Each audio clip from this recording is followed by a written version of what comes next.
So here we are. We now have the unit right side up again, all the covers put back on and put back together, and everything seems to be working very well. And so now we can begin to talk about the actual plugins themselves. In particular, there are 4 different RF sections that you can get for these units. There is the 8553, which is what I have in there. That is a 1 kilohertz to 100 megahertz spectrum analyzer. Then there is the 8554, which goes from 100 kilohertz to 1.2 gigahertz. Then there is the 8555, which goes from 10 megahertz to 18 gigahertz. These tend to be some of the more valuable ones, especially with amateur radio and things like that. And then the last plugin that I know of for these is the 8556, which is actually an audio spectrum plugin that goes from 20 hertz to 600 kilohertz. And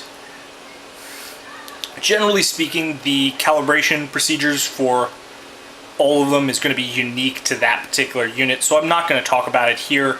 However, one thing that we can do is do the horizontal and vertical display adjustments on the IF section here. There are only 2 different versions of the IF section. There's the 8552A and 8552B. The only real difference between them is that the 8552A has not as many resolution bandwidth options.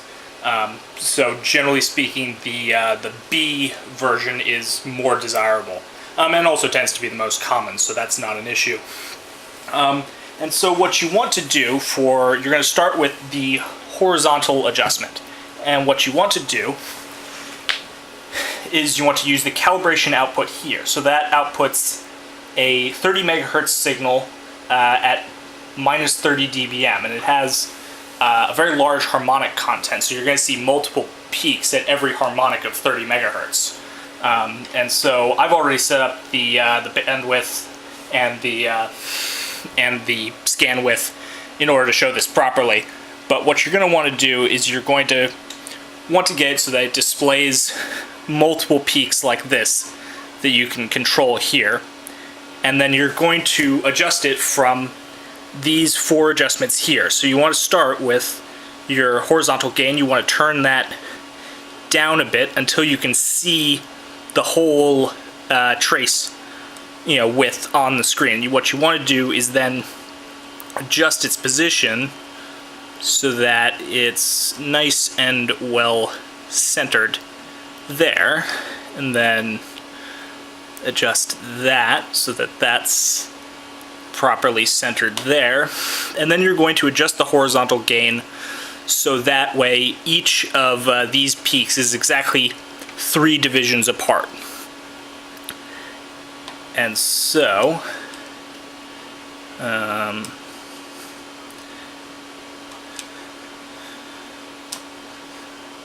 going to adjust it very slightly.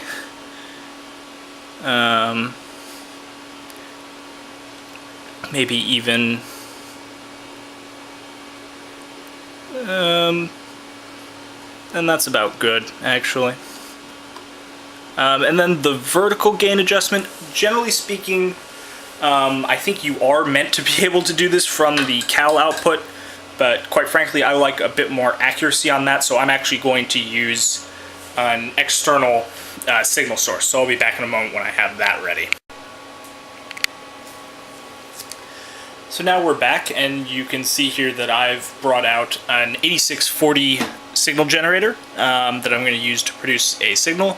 And measuring it here up on my power meter, I have set it to minus 30 dBm.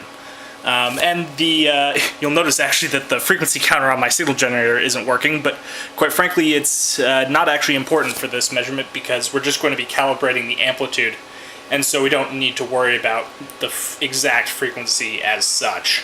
So I'm going to disconnect the power meter here. I'm actually going to turn off the RF first.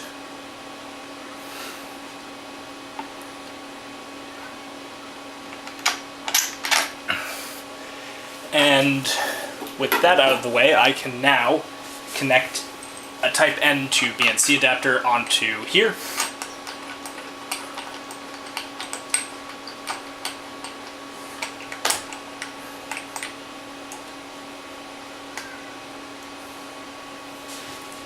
And then I'm going to connect my BNC cable onto the input of my spectrum analyzer. And it seems that, why don't I actually just, oh, I need to actually turn the RF on. Okay, so now you can see I've got my signal there, and I'm just going to do, what I'm going to do here is what you need to do first is adjust the gain. So the way you're going to tell if you have the gain properly adjusted is you're going to want to see the this peak here go up or drop by 10 dBm whenever you turn this knob. So what I'm going to do is I'm going to adjust the position so that it just lines up with one of the horizontal lines here, and then I'm just going to turn it up or down by 10 dBm. And so you can see it's actually moving by a little bit less than 10 dBm when I turn it. So I'm going to turn up the vertical gain.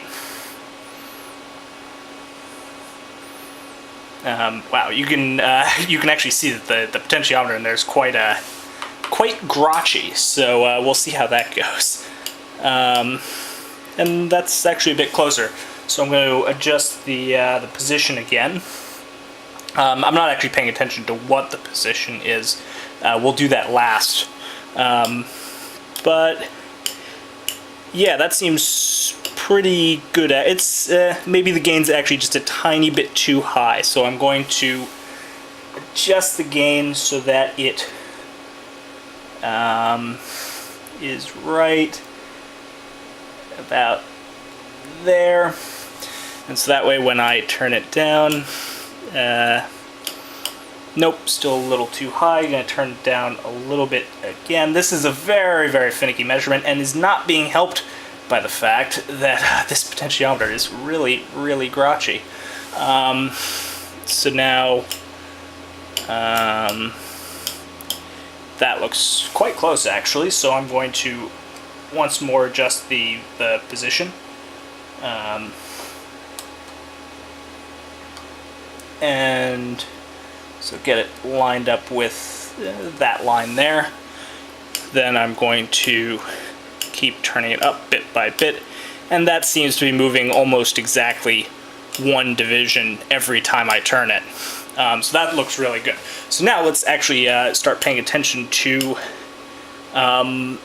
what I'm actually setting this to. So for a logarithmic reference level of 0, so that's what this little light is indicating to me. So the log reference level is 0 dBm, so that's the very top of the graticule right there. So, and then I've also got -10 linear sensitivity. So I'm actually too high. That really, for a signal of -30 dBm minus the 10 dBm for the linear sensitivity, it should actually be down here at 4 divisions below. So I'm going to just take the vertical position and adjust it down to right there. And that's pretty much it. You know, I'm just going to verify that my reference level is correct, and that seems fine. That is, you know, all we really need to do. You could go in and, you know, doing some of the finer tuning in the IF and the RF sections. That may or may not be necessary. If there's problems with them, you'll probably need to consult the manuals to debug it. I'm not going to cover that here. There's so many possibilities between, you know, the different versions of the RF plugins and their different quirks that it would just be too much to cover here. But hopefully that's been, you know, a pretty good resource to help people get started using these units. I think honestly they're very undervalued. A lot of people I think are intimidated by them. They don't really know how to use them properly, and so they end up getting kind of ignored. But they are, if you take the time to really service them and get them working again, they are extremely good units. They're very useful. I'm honestly a very big fan of them. So, thank you.